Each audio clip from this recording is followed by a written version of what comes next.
Сега ще ви срещнем с една млада надежда на българските снежни спортове. Наско е само на 11 години и вече има сред младите скиори. Атанас Петров е 11-годишното българче, което прави истински фурор по пистите в Италия в ски състезания от всякакво равнище в неговата възраст, родени 2006-2007 година. Той приключи сезона с 6-то място на националния шампионат на Италия в гигантския слалом.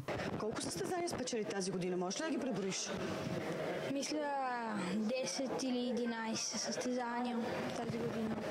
Кое беше най-хубаво? На кое се радва най-много?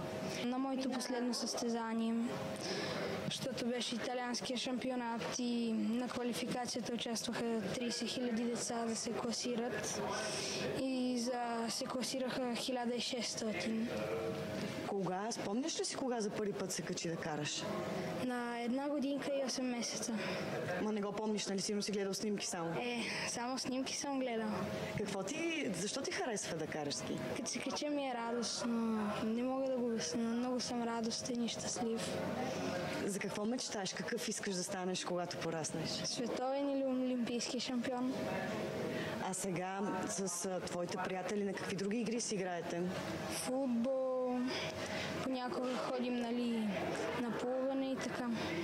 Харесват ли ти другите спортове? Най-много ми харесва ските. А сноуборд можеш ли да караш? Карал съм само преди 5 години, тази година само 1-2 пъти. Само че ските ти харесват повече? Много повече. Добре, кой е твоя идол? Кажи ми. Кой е спортиста, на когото искаш да приличаш? Марсел Хиршер. Наско е син на една от най-добрите ни сноубордистки в близкото минало, Мария Димова, и треньора по ски и сноуборд Атанас Петров. Тъй като ние и двамата с мъжът ми бяхме скиори, след това повече от 10 години се занимавахме с сноуборд. За мен е много нещо, защото целият живот ми е посветен на зимните спортове. Така че синът ми да продължи в тази насока е удоволствие и удовлетворение до голяма степен за нас, тъй като сме положили много усилия в тази насока. Карате ли го или то отвътре му идва, той иска да се състезава?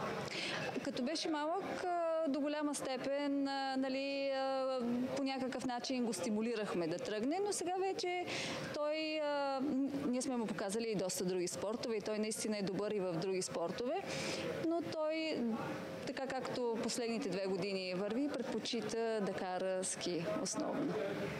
А сноуборд, защо вие сте карали сноуборд и двамата? Защо той се е качвал само толкова малко пъти?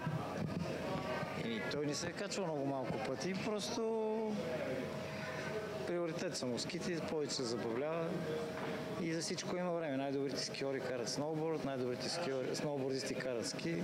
Те нещата са взаимно заменими и са почти еднакви. Карате ли заедно с него? Какво? Допитва ли се до вас постоянно? Караме с него заедно, даже и мотори караме заедно. Той е също така добър и на мотокрос кара. Той просто, за разлика от мен, на него нещата му стават с много по-голяма лекота и някакси каквото се захване, всичко му е много лесно и го прави идеално. Страхуват ли се италианците от него? Не само италианците, всички се страхуват от него. Но вече име в Италия и просто те си го считат като тяхен италианец. И общо взето си имаме конкуренция сериозно. За тях няма италианец, няма българин, за тях има добър и по-малко добър. Какъв мечтаете да стане Наско, като порасне? Аз първо мечтая да бъде добър човек, възпитан и всеотдаен, така че мечтите трябва да са си негови. Той си има достатъчно големи мечти, така че на първо място е възпитание и обучение и идеята ни е да му покажем колкото можем повече според нашите възможности света и да опознае света. Той сам ще си реши какво да прави.